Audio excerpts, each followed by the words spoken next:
Goeienaand, good evening, fellow South Africans and citizens of the world. And there is absolutely no doubt we live in extraordinary times today. Absolutely extraordinary. With people in lockdown all over the world because of a virus so small you can't see it. It's tiny. You can't even see it with a magnifying glass or even something stronger. It is that damn small.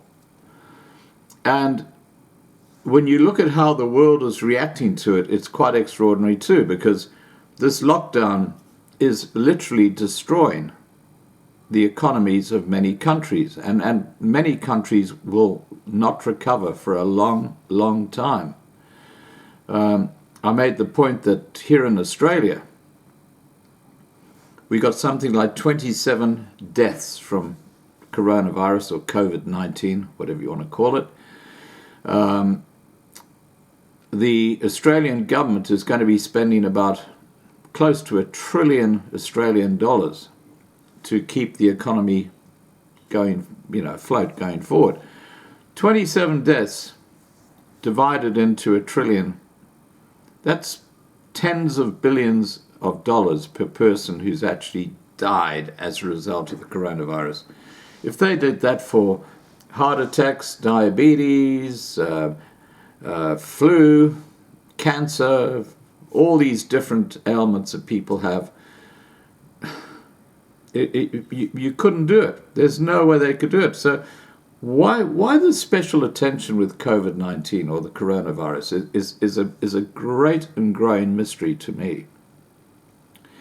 What is not a mystery to me, however, is how the ANC government are using this coronavirus and the lockdown as another tool in their war chest to hammer down and beat down the white community in South Africa.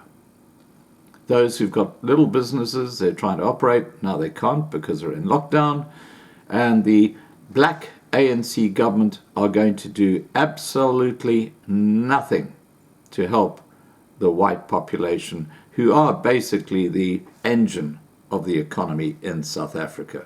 Like it or not, that's a fact. So they're destroying their own economy in two ways in South Africa. One by the lockdown, which clearly is not working, but by enforcing it, businesses are going under. Look at Edcon, who own groups like Edgar's and CNA and several other franchises around the country. They've gone under. Edcon's gone under. And now we have money that's been put aside for business that's been impacted by this lockdown, but there's a qualification. Now, remember that great denial a week or two ago when this fund was set up to help small business and emerging businesses and medium-sized businesses, and the ANC government denied that it was going to have affirmative action or be race-based, i.e. triple B, double E, which means that if a company did not have 51% black ownership, then they would not get 1 cent. Of course, that was completely denied once it was leaked out, and we have proof that that was the intention and the objective of the ANC government from the very start. But of course, they are such straight-faced liars, this ANC government, you can't trust a thing that they say.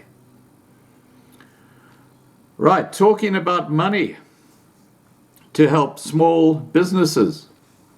In an effort to help fight the COVID-19 outbreak, the National Empowerment Fund, or NEF, has set aside 200 million rand for black business. Don't even bother to wave your hat outside their door if you're a white-owned business.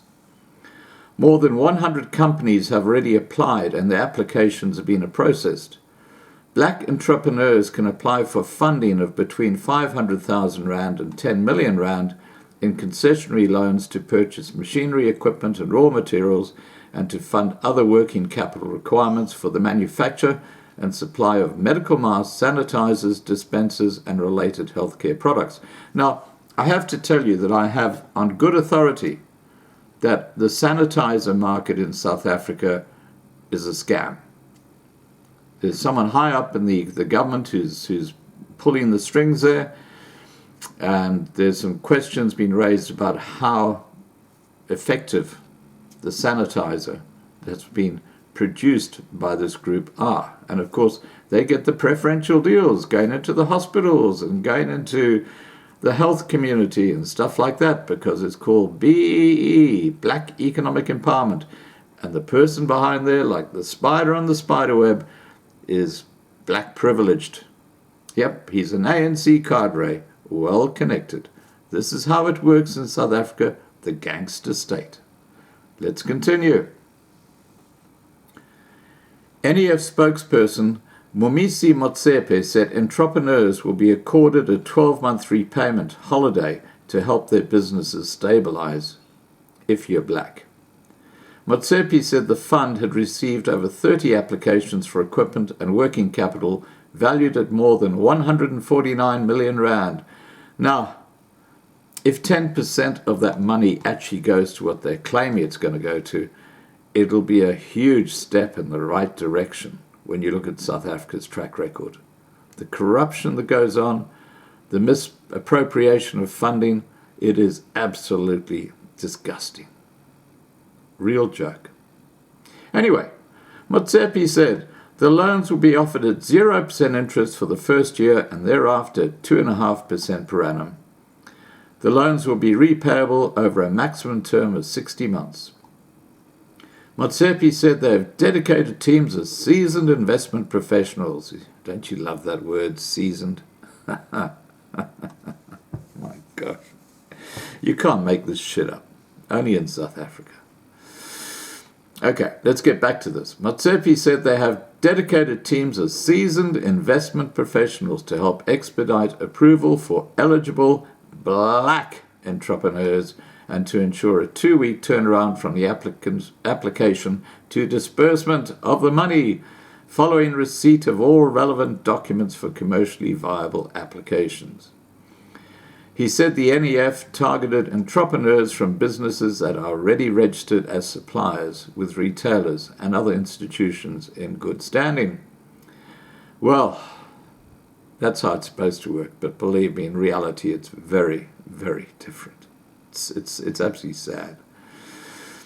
Motsepe said the funds will not be used to service any debt or help settle monies owed.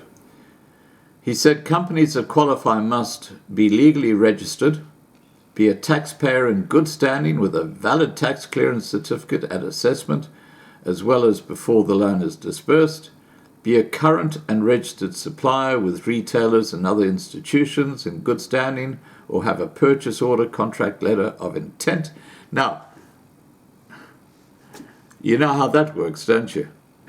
Someone in the health department who's well connected will issue an order to his brother or his sister or family member or friend. That friend will then go to this mob with that order and say, hey, I need this sort of equipment, $1 million rands worth. And then they'll just pocket it and disappear into the night. That's how it works in South Africa. Anyway, let's continue. Require working capital or funding to purchase machinery and equipment. And this is the kicker. This is the kicker, guys. This is the kicker. Have greater than 50% black shareholding and management control in the day-to-day running of the operation and requisite expertise in that sector. Now, I have to really just ask you this really basic point. Everybody in business has been impacted by Ramaphosa's shutdown of South Africa. And while you've got millions of blacks still walking around interacting as if nothing was happening, and we put up a video on the 2020 channel earlier this evening, where on day 6 of the lockdown, you could see literally hundreds of blacks in close proximity walking around the town, going to shops, waiting in queues, all this sort of stuff. The lockdown is a complete charade. It's a complete mess. It's not happening. But according to Ramaphosa, everything is just like a well-oiled machine and everything is going swimmingly, even though the coronavirus is now raising its ugly head in the bigger townships. And oh my gosh, it's going to spread like crazy through there. Anyway, let's continue. In line with the NEF's transformation mandate, see that transformation to black control, Motsepe said preference will be given to applications that demonstrate meaningful black women ownership, management and control. Last week, President Cyril Ramaphosa announced a Solidarity Response Fund, which was kick-started by donations of 1 billion rand each from Rupert and Oppenheimer families. Now, they actually aren't donations. They are loans. Apparently, the Oppenheimer donation is a loan that has to be repaid, but at 0% interest. So, it's a bit of philanthropy there. But it still all has to be repaid. And similar type of situation with Rupert, although I believe Rupert might actually be charging interest just to put a bit of a elbow in, you know what I mean? But that's how it is. The Motsepe family and associates last week also joined the Rupert and Oppenheimer families by donating 1 billion rand to South African business to deal with the losses caused by COVID-19 and the subsequent government lockdown. Now, that's BS, that's fake news. The Motsepe family did not donate 1 billion rand. They had a group or consortium of companies that put together 1 billion rand. He was one of those members in the consortium. He did not put up 1 billion rand. One of those big players in the consortium was Sanlam. And I bet you Sanlam put up at least half of that money. But of course, Motsepe was a big guy, big notey himself, as if he was this great philanthropist. It's absolutely, it's the emperor with no clothes that we're talking about here. They are so predictable. Trade and Industry Minister Ebrahim Patel said this week that the government had made available an initial 150 million rand as seed funding, and a number of other businesses have contacted the department about contributing to the fund. Ramaphosa said the fund, which will be managed privately, started to solicit donations the day after his announcement. Managed privately. You know what that means? That the actual attribution of a real need goes out the window. There's my brother. He needs a loan. Oh, yeah, that's fine. We'll just give it to him. That's what happens when it's privately. When it's controlled by government, there's a whole big process you have to go through. But that now has been obviated. Johan Rupert tops the 2020 Bloomberg Billionaires Index as the richest South African. The index features the 500 richest people in the world.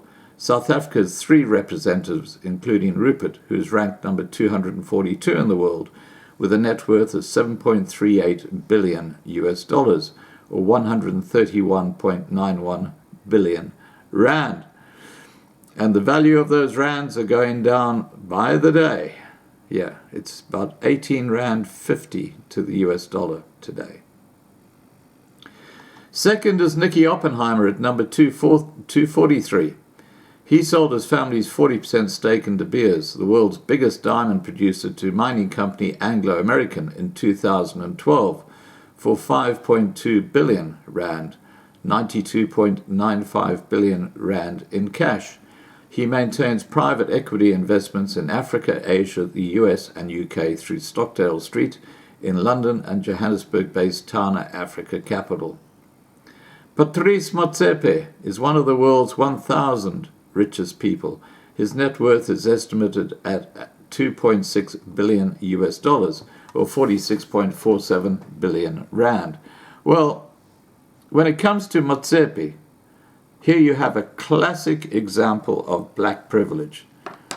He is the brother-in-law of the president, Ramaphosa. He's obviously extremely well connected. He's obviously a great beneficiary of what's called triple BEE, where a company is looking for someone with good connections to take a large shareholding in their company, which is now by law, if they want to do any business with the government.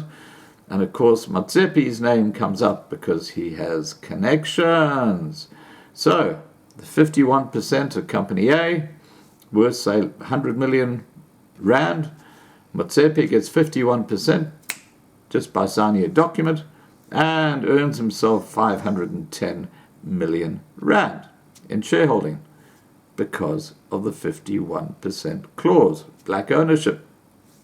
This is a scam because unless you are well connected in South Africa, unless you've got an ANC member who's a politician or part of the family or a very good friend, or there's some other reason,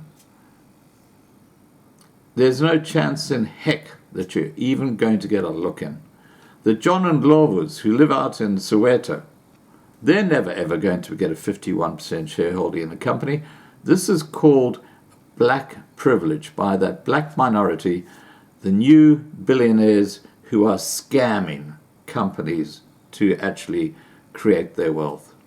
The whole thing is a complete scam, as is this funding towards black-owned companies battling because of the lockdown. This is modern South Africa, a complete and utter disgrace. Please remember to subscribe to be kept informed. Ring the bell for the updates. Please like this video. Please share this video. And above all, please stay safe.